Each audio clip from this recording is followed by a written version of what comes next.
وہ بھی آپ سے اتنی ہی محبت کرتی تھی؟ ایک نور تھی، کتنی عزت اور مان دیا تھا اس نے تمہیں، لیکن تم اسے سنبھال نہیں سکے۔ تمہاری نفرت کے ساتھ بھی ساری زندگی گزار سکتا ہوں، مجھ سے بھی زیادہ۔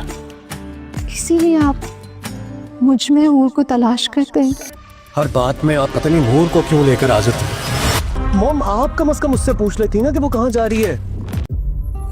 آپ نے مجھے اپنا نام دیا، بدلے میں آپ کو میری ناظرین، آپ دیکھیں گے کہ بالآخر نور اپنے اوپر لگا ہوا الزام کو دھو ڈالے گی اور سب کے سامنے بے قصور ثابت ہو جائے گی۔ اسی لیے اس نے فیصلہ کر لیتی ہے کہ وہ ٹیسٹ کروائے گی۔ ادھر آپ دیکھیں گے کہ وہ ذوالفقار شاہ کے ساتھ جا کر ہاسپٹل میں ٹیسٹ کرواتی ہے، اور جب ٹیسٹ کی رپورٹ آتی ہے تو سب کی آنکھیں کھلی کی کھلی رہ جاتی ہیں۔ اس میں لکھا ہوا ہوتا ہے کہ نور پریگننٹ نہیں ہے، جس کی وجہ سے ذوالفقار شاہ بہت ہی خوش ہو جاتا ہے۔ جب وہ گھر واپس آتے ہیں تو ذوالفقار شاہ نور سے معافی مانگتا ہے اور کہتا ہے کہ نور مجھے معاف کر دو، میں نے تم پر اتنا بڑا الزام لگایا۔ اس پر نور کہتی ہے کہ ایسی کوئی بات نہیں، میں نے آپ کو کہا تھا نا کہ میں آپ کو دھوکہ نہیں دیکھ سکتی۔ ادھر آپ دیکھیں گے کہ یوں ہی باتوں باتوں میں حور کی بھی باتیں شروع ہو جاتی ہیں، جس پر نور اسے کہتی ہے کہ اب میں سمجھی، آپ تو مجھ میں حور کو تلاش کرتے کہ واقعی وہ آپ سے محبت کرتی تھی، میں کتنی بے وقوف تھی، آپ نے مجھے اپنا نام دیا اور میں آپ کو ہی غلط سمجھ رہی تھی۔ اس پر آگے سے ذوالفقار شاہ کہتا ہے کہ ایسی کوئی بات نہیں ہے نور، میں تم سے بہت ہی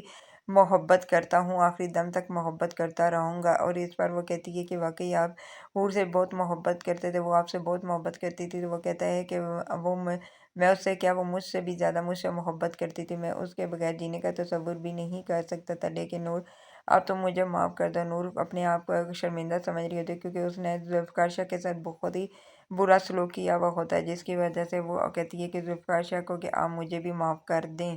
ناظرین